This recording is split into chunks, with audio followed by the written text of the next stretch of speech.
Meet the editors. നിയമസഭയിൽ നയപ്രഖ്യാപന പ്രസംഗത്തിൽ അസാധാരണ നീക്കവുമായി ഗവർണർ ആരിഫ് മുഹമ്മദ് ഖാൻ. പ്രസംഗത്തിലെ അവസാന ഖണ്ഡിക മാത്രമാണ് ഗവർണർ വായിച്ചത്. കേന്ദ്ര നയം ഫെഡറൽ സംവിധാനത്തിന് വെല്ലുവിളിയാണെന്നതുൾപ്പെടെ രൂക്ഷ വിമർശനങ്ങൾ ഗവർണർ വായിച്ചില്ല. റിപ്പോർട്ട്. ഗവർണറുടെ അസാധാരണ നീക്കം അക്ഷരാർത്ഥത്തിൽ നിയമസഭയെ അമ്പരിപ്പിച്ചു. ചരിത്രത്തിലെ അത്യപൂർവമായ നയപ്രഖ്യാപനത്തിനാണ് സഭ സാക്ഷ്യം വഹിച്ചത്. 136 ഖണ്ഡികയുള്ള പ്രസംഗത്തിൽ അവസാന ഖണ്ഡിക മാത്രം വായിച്ചാണ് ഗവർണർ നയപ്രഖ്യാപനം പൂർത്തിയാക്കിയത്.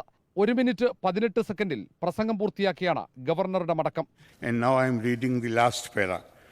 Let us remember that the great legacy lies not in buildings or monuments, but in the respect and regard we show to the priceless legacy of the Constitution of India and the timeless values of democracy, secularism, federalism, and social justice. We will weave the tapestry of inclusive growth and responsible resilience, overcoming all the challenges that are thrown our way. Jai Hind. എതിർപ്പില്ലാതെ നയപ്രഖ്യാപനം അംഗീകരിച്ച governor പ്രസംഗം പൂർണ്ണമായും വായിക്കുമെന്നാണ് സർക്കാർ കണക്കുകൂട്ടിയത്. കേന്ദ്രത്തിനെതിരെ കടുത്ത വിമർശനങ്ങൾ ഉൾപ്പെടുത്തിയായിരുന്നു പ്രസംഗം തയ്യാറാക്കിയത്. കേന്ദ്ര നയങ്ങളാണ് സംസ്ഥാനത്തെ സാമ്പത്തിക ഞെരുക്കത്തിന്റെ കാരണമെന്ന് നയപ്രഖ്യാപനത്തിൽ ചൂണ്ടിക്കാട്ടുന്നുണ്ട്. വെല്ലുവിളികൾ അതിജീവിച്ചാണ് സംസ്ഥാനം നേട്ടങ്ങൾ കൈവരിച്ചത്. സാമ്പത്തിക കാര്യങ്ങളിൽ കേന്ദ്രവും സംസ്ഥാനവും തമ്മിൽ അസമത്വം നിലനിൽക്കുന്നുണ്ട്. അർഹതപ്പെട്ട ഗ്രാന്റുകൾ കേന്ദ്രം തടഞ്ഞുവെച്ചെന്നും പ്രസംഗത്തിൽ കുറ്റപ്പെടുത്തുന്നു. മണിപ്പൂരിലെ വംശഹത്യയടക്കം പരോക്ഷമായി ചൂണ്ടിക്കാട്ടി തയ്യാറാക്കിയ പ്രസംഗമാണ് ഗവർണർ വായിക്കാതെ സഭയുടെ മേശപ്പുറത്ത് വെച്ചത്. അസാധാരണ നടപടിയിലൂടെ സർക്കാരുമായി ഒത്തുതീർപ്പില്ലെന്ന സന്ദേശമാണ് ഗവർണർ നൽകുന്നത്. അതേസമയം ഗവർണറുടെ നടപടിയെ രാഷ്ട്രീയമായി ഉപയോഗിക്കാനാണ് ഇടതുമുന്നണി ശ്രമിക്കുക. Reporter R Roshipal, in reporter, Thiruvananthapuram. സഭയോടുള്ള അനാദരവോ എന്നാണ് ചോദ്യം.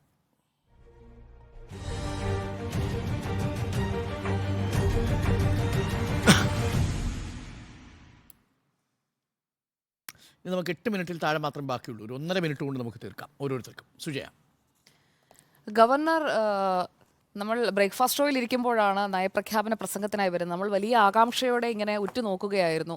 എല്ലാവരുടെയും മുഖത്ത് ആ കൗതുകവും ഞാൻ ആ സമയത്ത് കണ്ടിരുന്നു.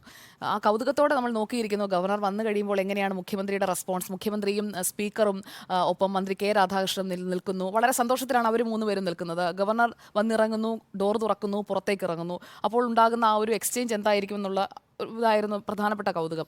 പക്ഷേ ഗവർണർ ആകെ ആ നിയമസഭയിൽ എത്തി ചെലവഴിച്ചത് 6 മിനിറ്റ് മാത്രമാണ്. ദേ വന്നു ദാ പോയി. അതാണ് സംഭവിച്ചത്. കൃത്യമായിട്ട് അത് തന്നെയാണ് സംഭവിച്ചത്. അപ്പോൾ അനുനയമുണ്ട്, അല്ലെങ്കിൽ അനുനയത്തിലൂടെയാണ് ഈ കരട് ഒരു തിരുത്തലും വരുത്താതെ ഗവർണർ സമ്മതിച്ചത് എന്നൊക്കെ പറഞ്ഞുകൊണ്ടിരിക്കുമ്പോൾ നമ്മൾ അങ്ങനെയൊക്കെ വിലയിരുത്തുമ്പോഴാണ് ഈ 6 മിനിറ്റിൻ്റെ എപ്പിസോഡ് നമ്മൾ കാണുന്നത്. ഏറ്റവും ഷോർട്ടസ്റ്റ് നയപ്രഖ്യാപന എപ്പിസോഡ് ഇതായിരിക്കണമെന്ന് എനിക്ക് തോന്നുന്നു. ഇതിനു മുൻപ് ഇത്രയും ചുരുങ്ങിയ സമയം മാത്രം ചെലവഴിച്ച് ഗവർണർമാർ പോയിട്ടുണ്ടോ എന്ന് എനിക്കറിയില്ല.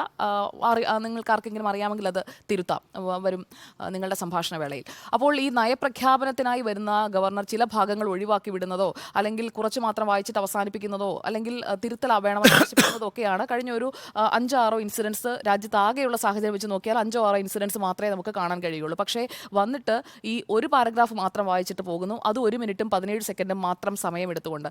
അപ്പോൾ അവിടെ അനുനയമല്ല, ഇതാണ് എൻ്റെ നയം എന്ന് ഗവർണർ ഉറക്കെ പറഞ്ഞിട്ട് പോയതാണ് ആ 6 മിനിറ്റ് കൊണ്ട് നമ്മൾ കണ്ടത്. പിന്നെ ഗവർണറും മുഖ്യമന്ത്രിയും തമ്മിലുള്ള സ്റ്റാൻഡ് ഓഫ് ഒക്കെ അവസാനിച്ചു. അതുകൊണ്ടാണ് 20 ലക്ഷം അനുവദിച്ചത്. ആ വാദമൊന്നും നിലനിൽക്കില്ല. കാരണം ഗവർണർ ഇപ്പോഴും പിണങ്ങി തന്നെയാണ്. കഴിഞ്ഞ ദിവസം SFIക്കെതിരെ നടത്തിയ പരാമർശമൊക്കെ നമ്മൾ കണ്ടതാണ് ഈ നയപ്രഖ്യാപനത്തിന് ഇന്ന് വരുന്നതിന് മുൻപ്. അപ്പോൾ കാര്യങ്ങളൊക്കെ പഴയപടി തന്നെ നിൽക്കുകയാണ്. എന്തൊക്കെയോ മഞ്ഞുരുക്കാനുള്ള ശ്രമങ്ങൾ ഒരു പക്ഷേ നടന്നിട്ടുണ്ടാകാം, പക്ഷേ ഒന്നും നടന്നിട്ടില്ല.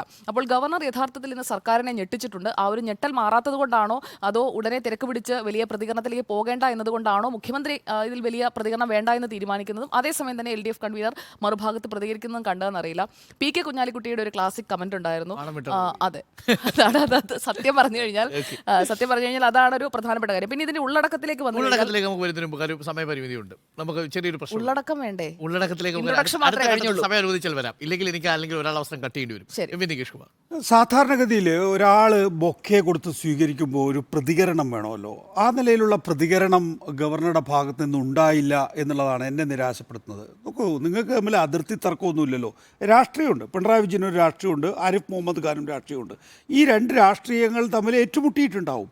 പക്ഷേ വളരെ ഭരണഘടനാപരമായിട്ടുള്ളൊരു ഉത്തരവാദിത്വം നിർവഹിക്കുമ്പോൾ ഒരാൾ മറ്റൊരാളോട് കാണിക്കേണ്ട ഒരു മിനിമം മര്യാദ അത് ഗവർണർ ആരിഫ് മുഹമ്മദ് ഖാൻ ഇന്ന് കാണിച്ചില്ല എന്നുള്ളതാണ് എന്നെ സംബന്ധിച്ചിടത്തോളം ഒന്നാമത്തെ നിരാശ. രണ്ട്, ഗവർണർ ആരിഫ് മുഹമ്മദ് ഖാൻ എന്തുകൊണ്ടാണ് അദ്ദേഹം അവസാനത്തെ പാരഗ്രാഫ് മാത്രം വായിച്ചുകൊണ്ട് അവസാനിപ്പിക്കുന്നത് എന്ന് വിശദമാക്കാനുള്ള ബാധ്യത അദ്ദേഹത്തെ സംബന്ധിച്ചു. അദ്ദേഹത്തിൻ്റെ മുമ്പിൽ ഒരു നിയമസഭയായിരിക്കുന്നത്.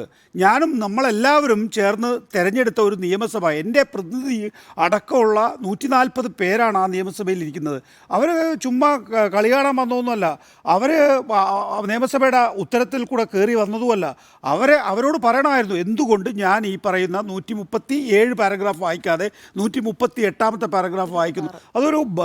ഒരു സ്വാഭാവിക നീതിയല്ലേ? എന്തോ ആയിക്കോട്ടെ, സ്വാഭാവിക നീതിയല്ലേ? ആ നീതി നേരത്തെ കുഞ്ഞാലിക്കുട്ടി പറഞ്ഞു, ഞങ്ങളൊക്കെ ഇങ്ങനെ വണങ്ങാൻ വേണ്ടി കാത്തിക്കുകയാണ്. ഇങ്ങോട്ട് നോക്കിയ പോലെ വാണം വിട്ട പോലെ അങ്ങോട്ട് പോകുന്നുണ്ടോ ഇങ്ങോട്ട് പോകുന്നുണ്ടോ. മര്യാദ കേടിൻ്റെ പ്രതിരൂപമായി ഗവർണർ ആരിഫ് മുഹമ്മദ് ഖാൻ മാറി എന്നുള്ള കാര്യത്തിൽ ഒരു അവ്യക്തതയും എന്നെ സംബന്ധിച്ചിടത്തോളം ഇല്ല എന്നാണ് എനിക്ക് പ്രാഥമികമായി പറയാനുള്ളത്. പിന്നെ എനിക്ക് ഗവർണറുടെ ശബ്ദം കേട്ടപ്പോൾ തോന്നിയത്, ഇനി എൻ്റെ അനുമാനമാണ് കേട്ടോ, ശബ്ദം കേട്ടപ്പോൾ എനിക്ക് തോന്നിയത് അദ്ദേഹത്തിന് ആരോഗ്യ പ്രശ്നമുണ്ട് എന്നുള്ളതാണ്. എങ്ങനെയാണ് അദ്ദേഹത്തിന് ആരോഗ്യ പ്രശ്നം? നോക്കൂ, നിങ്ങളുടെ നിയമസഭയിലെ ഒരു തുടങ്ങുന്ന സമയത്തുള്ള നയപ്രഖ്യാപന പ്രസംഗത്തിൻ്റെ രാവിലെയാണ് അദ്ദേഹം തിരുവനന്തപുരത്തേക്ക് എത്തുന്നത്. ഒരു പണിയില്ലെന്നേ ഇവർക്കൊന്നും. ഇവർ 365 ദിവസത്തിൽ ഒരു 100 ദിവസം പോലും കേരളത്തിലില്ല. ആ നിലയിൽ പോലും അദ്ദേഹത്തിൽ നിക്ഷിപ്തമായിട്ടുള്ള ഉത്തരവാദിത്വം അദ്ദേഹം നിർവഹിക്കുന്നില്ല. എവിടെയൊക്കെയോ പോയി രാവിലെ കെട്ടി ഇറങ്ങുന്നു. രാവിലെ കെട്ടി ഇറങ്ങിയതിന് ശേഷം അദ്ദേഹത്തിന് വായിക്കാൻ കഴിയാത്ത വിധത്തിലുള്ള ആരോഗ്യ പ്രശ്നങ്ങളുണ്ട്. അദ്ദേഹത്തിൻ്റെ പ്രശ്നം എന്ന് പറഞ്ഞു കഴിഞ്ഞാൽ അദ്ദേഹത്തിന് നേരത്തെ തന്നെ പലതരത്തിലുള്ള ആരോഗ്യ പ്രശ്നങ്ങൾ നമ്മൾ മനസ്സിലാക്കിയിട്ടുള്ളതാണ്. അദ്ദേഹത്തിന് പല്ലിന് പ്രശ്നം അടക്കം പറഞ്ഞിട്ട് അദ്ദേഹം ക്ലിനിക്ക് ചോദിച്ചു, ക്ലിനിക്ക് കൊടുക്കാതിരിക്കുന്ന അവസ്ഥ. ഇപ്പോൾ കേൾക്കുന്നത് രാജ്ഭവനിൽ ഒരാൾ ആത്മഹത്യ ചെയ്തിട്ടുണ്ട്. ആ ആത്മഹത്യ ചെയ്ത ആളുടെ കുടുംബം പരാതി കൊടുത്തിരിക്കുകയാണ്, ഹറാസ്മെൻറ്റിന് പരാതി കൊടുത്തിരിക്കുകയാണ്. അങ്ങനെ മാനസികമായ ഒട്ടേറെ പ്രശ്നങ്ങളുള്ള സമയത്താണ് ഗവർണർ ആരിഫ് മുഹമ്മദ് ഖാൻ ഇപ്പോൾ ഈ നിലയിൽ ഒരു അപ്പോൾ ഈ ഗവർണറുടെ നയപ്രഖ്യാപന പ്രസംഗം ചുരുക്കിയത് ഒരർത്ഥത്തിൽ നോക്കിയാൽ അതിൽ സാങ്കേതികമായി തെറ്റില്ല. കാരണം ഗവർണർ ഒരു വരി വായിച്ചാലും സഭയിൽ നയപ്രഖ്യാപന പ്രസംഗം നടത്തി എന്ന് തന്നെയാണ്. മാത്രമല്ല, നമ്മൾ ഈ പേപ്പേഴ്സ് ലീഡ് എന്നൊക്കെ പറയുന്ന പല നിയമസഭയിലെ പരിപാടികളും കണ്ടിട്ടുണ്ട്. അതിലൊക്കെ ദീർഘമായ പ്രസംഗങ്ങളൊന്നുമില്ല. സഭയുടെ മേശപ്പുറത്ത് വെച്ച് കഴിഞ്ഞാൽ അത് ടേബിൾ ആയി കഴിഞ്ഞു. ബഡ്ജറ്റ് തന്നെ അങ്ങനെയാണ്. നമ്മുടെ ബഡ്ജറ്റ് ഒരിക്കൽ അവതരിപ്പിച്ചതും അങ്ങനെ തന്നെയാണ്. കണ്ണുകൊണ്ട് അരുൺ ജെയ്റ്റ്ലി ഏറ്റവും ഒടുവിൽ അദ്ദേഹത്തിന് എഴുന്നേറ്റ് നിന്ന് വായിക്കാൻ കഴിയുന്നില്ല. അദ്ദേഹം സ്പീക്കറുടെ അനുമതിയോടുകൂടി വിത്ത് പെർമിഷൻ ഓഫ് ആ സഭ. നമ്മൾ നോക്കൂ, ഇന്ത്യ രാജ്യത്ത് ഒരു ധനമന്ത്രി കണ്ണുകൊണ്ട് സ്പീക്കർ ആംഗ്യം കാണിക്കുമ്പോൾ ബഡ്ജറ്റ് വെച്ചു. അത് സംഭവിച്ചിരിക്കുന്നത് കെ എം മാണിയുടെ കാര്യത്തിലാണ്. ആ സംസ്ഥാനമാണ് കേരളം. ഇതിനു മുമ്പ് സംഭവിച്ചിട്ടുണ്ട്. ഇപ്പോൾ ജ്യോതി വെങ്കട ശൈലത്തിന്റെ കാര്യത്തിൽ പറയുന്നുണ്ട്, കരുണാകരൻ മന്ത്രി 82-83 അതും ഏകദേശം 6 മിനിറ്റാണ്. അത് അന്ന് ആ സമയത്ത് എനിക്ക് തോന്നുന്നു രാഘവൻ അടക്കമുള്ള ആളുകൾ സഭയിൽ വലിയ 6 മിനിറ്റ് വായിച്ചു കേട്ടോ. വായിച്ചു, പക്ഷെ വായിച്ചിട്ട് അവസാനം അന്ന് ഇതുപോലെ ഉപസംഹാരം മാത്രമല്ല വായിച്ചു, വികാരാധീനയായിട്ടാണ് പോകുന്നത്. അതൊന്ന്. മറ്റൊന്നുണ്ട്, സിക്കന്ദർ ഭക്ത് അസുഖം മൂലം 2 തവണയും ആദ്യാവസാനങ്ങൾ കുറച്ചു മാത്രമേ വായിച്ചിട്ട് പോകാൻ കഴിഞ്ഞുള്ളൂ. ഇതിപ്പോൾ ഒരു ആദ്യ സംഭവമൊന്നുമല്ല. പക്ഷേ ഇവിടെ പ്രതിഷേധമുണ്ടായിരുന്നു. ആ പ്രതിഷേധമാണ് ഇതിനകത്ത് എന്ത് അസുഖമുണ്ടെങ്കിലും മൈ ഗവൺമെന്റ് എന്നൊരു സ്റ്റേറ്റ്മെന്റ് ഉണ്ട്. ഒരൊറ്റ സെന്റൻസ്. അതായത് MP രാജേഷ് സ്പീക്കറായിരിക്കുന്ന സമയത്ത് ഇതേ ഗവർണർ തന്നെ ഇതാണോ എനിക്ക് വിയോജിപ്പുണ്ട് പറഞ്ഞു. മാത്രമല്ല സ്കിപ്പ് ചെയ്യാമോ എന്ന് ചോദിച്ചു. സ്കിപ്പ് ചെയ്യാമെന്ന് പറഞ്ഞു. മാത്രമല്ല ആ വിയോജിപ്പോട് കൂടി അത് വായിക്കുകയും ചെയ്തു. എൻ്റെ അഭിപ്രായം ഇതല്ല എന്ന് പറഞ്ഞുകൊണ്ട് CA വിഷയത്തിൽ 2018 വായിക്കും. 2017 പി സദാശിവം GST വിഷയം ഒമിറ്റ് ചെയ്തു. GST വിഷയം കോപ്പറേറ്റീവ് ഫെഡറലിസം ഒമിറ്റ് ചെയ്തിട്ടുണ്ട്. കേരളത്തിൽ തന്നെ ഇത് സംഭവിച്ചിട്ടുണ്ട്. വെസ്റ്റ് ബംഗാളിൽ 2 തവണ സംഭവിച്ചിട്ടുണ്ട്. ഒമിഷൻ സംഭവിച്ചിട്ടുണ്ട്. അതെല്ലാം പ്രതിഷേധവുമായിട്ട് ബന്ധപ്പെട്ടാണ്. അന്ന് 2 തവണ സംഭവിച്ചത് കോൺഗ്രസ് സർക്കാരിൻ്റെ നിർദ്ദേശത്തെ തുടർന്നാണ് അന്നത്തെ ഗവർണർമാർ അക്കാര്യം ചെയ്തത്. 2 തവണ വെസ്റ്റ് ബംഗാളിലും 1 തവണ ത്രിപുരയിലും ഇത് സംഭവിച്ചിട്ടുണ്ട് എന്നുള്ളതാണ്. കേരളത്തിൽ അപ്പോൾ അത് ഇന്ത്യ രാജ്യത്ത് അത്ര അസാധാരണമായൊരു നീക്കമല്ല എന്നതാണ് ഞാൻ മനസ്സിലാക്കുന്നത്. മാത്രമല്ല, ഗവർണറൊക്കെ നയപ്രഖ്യാപന പ്രസംഗം ഇങ്ങനെ വായിച്ചാൽ മതി എന്നൊരു അഭിപ്രായക്കാരനാണ് ഞാൻ. കാര്യം ഗവർണറുടെ റോള് തന്നെ എന്നെ സംബന്ധിച്ചിടത്തോളം ഒരു അനാവശ്യമായ റോളാണ് എന്ന് തന്നെയാണ് എൻ്റെ നിലപാട്. അപ്പോൾ നയപ്രഖ്യാപന പ്രസംഗത്തിൽ ഒരു പേജ് വായിച്ചാൽ ഇത് ഞാൻ ടേബിളിൽ വെച്ചിരിക്കുന്നു എന്ന് പറഞ്ഞാൽ അത് നമ്മുടെ കയ്യിലൊക്കെ കോപ്പിയൊക്കെ കിട്ടും, പ്രതിപക്ഷത്തിൻ്റെ കോപ്പി കിട്ടും, പ്രതിപക്ഷത്തിന് അത് ചർച്ച നടത്തുകയും ചെയ്യാം. ഒരു ആലങ്കാരികമായ പരിപാടിയാണ്. ആ മൈ ഗവൺമെൻറ് എന്ന് പറയാതിരുന്നത് പ്രതിഷേധമാണ്, ബാക്കി അസുഖങ്ങളൊക്കെ ഉണ്ടെങ്കിൽ പോലും. കാര്യം അങ്ങനെയല്ലോ, എൻ്റെ ഗവൺമെൻറ് എന്ന് പറഞ്ഞുകൊണ്ടാണ് ഇപ്പോൾ നയപ്രഖ്യാപന പ്രസംഗം നടത്തുക. ആ വാക്ക് കണ്ടില്ല. ഞാനതാണ് കൗതുകപൂർവ്വം നോക്കിയത്. ഒരിടത്ത് പോലും തുടക്കത്തിൽ മൈ ഗവൺമെൻറ്റിൻ്റെ നയപ്രഖ്യാപനം ഞാൻ അവതരിപ്പിക്കാൻ പോകുന്നത് എനിക്ക് അഭിമാനാർഹമായ കാര്യമാണെന്നാണ് തുടങ്ങി. തുടങ്ങേണ്ടത്. പക്ഷേ മൈ ഗവൺമെന്റ് എന്നുള്ളത് അദ്ദേഹം ഒമിറ്റ് ചെയ്തു. അത് പ്രതിഷേധ സൂചനയുമായി. സഭയിലേക്കുള്ള അദ്ദേഹത്തിന്റെ വരവും പെരുമാറ്റവും പെട്ടെന്നുള്ള പോക്കൊക്കെ സഭയോടുള്ള അനാദരവ് തന്നെയാണ്. അതിനപ്പുറം ഗവർണർ പദവി എത്രത്തോളം അപ്രസക്തമാണ് എന്ന് കൂടിയാണ് അദ്ദേഹം ചൂണ്ടിക്കാണിച്ചിരിക്കുന്നത്. അതാണ്. അപ്പോൾ ഇത്രയൊക്കെ മതി, ഗവർണർ ഇത്രയും ചെയ്യണ്ടു. ചെയ്തു പോയാലും കാര്യങ്ങൾ വായിക്കുക. അപ്പൊ അത്രത്തോളം അപ്രസക്തമാണെന്ന് സ്വയം തെളിയിക്കുകയാണ് അദ്ദേഹം ചെയ്തിരിക്കുന്നത്. പിന്നെ ഇതിനകത്ത് ഒരു സംശയമുള്ളത്, ഭരണപക്ഷം ഇതിനുശേഷം ഒന്നും പറഞ്ഞിട്ടില്ല. CPM സംസാരിച്ചിട്ടുണ്ട്, ഇപ്പോൾ EP സംസാരിച്ചു. പക്ഷേ ഭരണപക്ഷത്തിൻ്റെ ഇപ്പോൾ ആരോഗ്യ പ്രശ്നങ്ങളായിരിക്കാം എന്ന രൂപത്തിൽ അതിനെ ഒന്ന് മയപ്പെടുത്താനുള്ള ശ്രമം നടക്കുന്നത്. അത് എന്തുകൊണ്ടായിരിക്കാം? അവിടെയാണ് പ്രതിപക്ഷം പറയുന്ന ഒത്തുതീർപ്പുണ്ടോ എന്നുള്ള സംശയമുണ്ടോ എന്നുള്ള കാര്യങ്ങളൊക്കെ വരുന്നത്. അതോടൊപ്പം തന്നെ ഈ ഡൽഹിയിലെ സമരം, ആ സമരം മാറിയൊരു യോഗമായി മാറുന്നതൊക്കെ, ഒരു സമ്മേളനമായി മാറുന്നതൊക്കെ ഒരു പ്രത്യേക രൂപത്തിൽ ഇനി ഉള്ള ദിവസങ്ങളിൽ അങ്ങനെ പെരുമാറാനുള്ളൊരു ആലോചനയുണ്ടോ? അങ്ങനെയെങ്കിൽ അതിന് പിന്നിലെ കാരണം എന്താണ്? അത് ദുരൂഹമായി നിൽക്കുകയാണ്. ഈ നേരത്തെ നികേഷ് ചൂണ്ടിക്കാണിച്ച ആ ഒരു പ്രശ്നത്തിൽ നിന്നാണ് ഇതൊക്കെ ആരംഭിക്കുന്നത്. എനിക്കിത് രാവിലെ ഈ പറയുന്ന ഗവർണർ വന്ന് ഈ ബൊക്കെ വാങ്ങിക്കുന്ന ആ സമയത്തെ ആ ദൃശ്യങ്ങൾ കണ്ടുകൊണ്ടിരിക്കുകയാണ് നമ്മൾ തത്സമയം.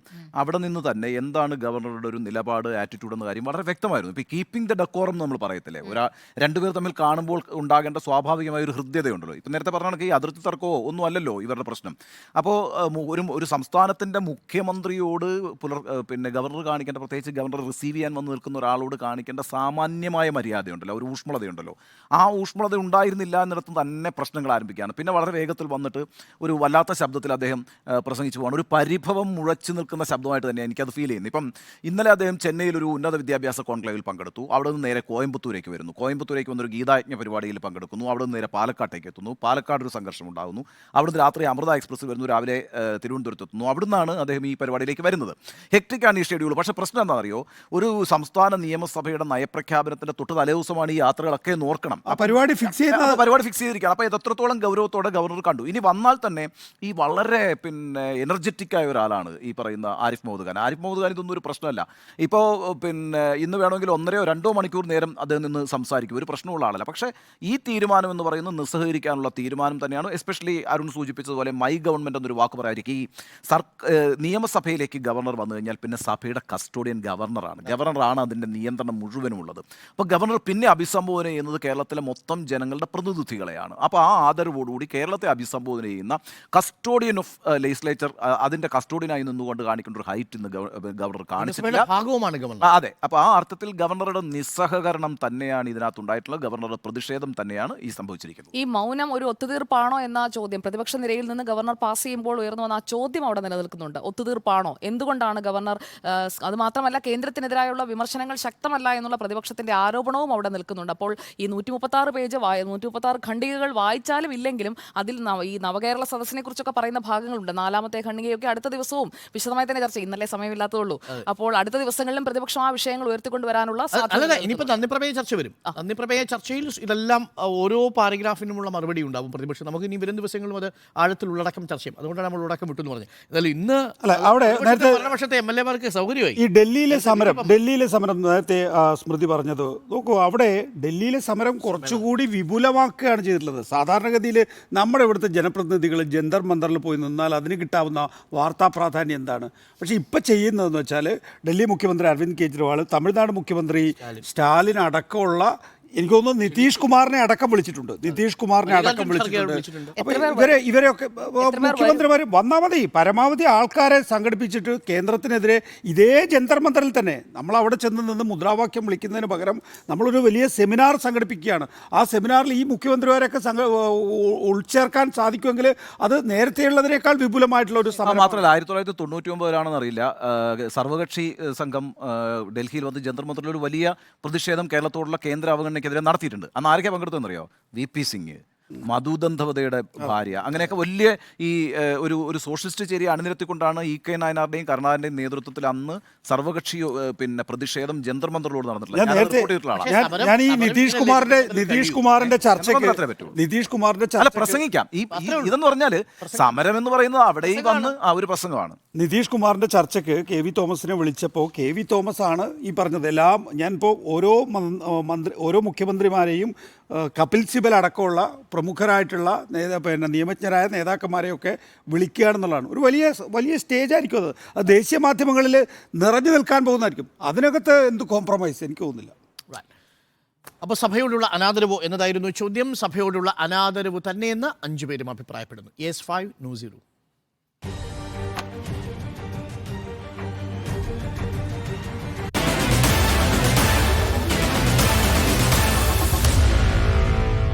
Meet the editors.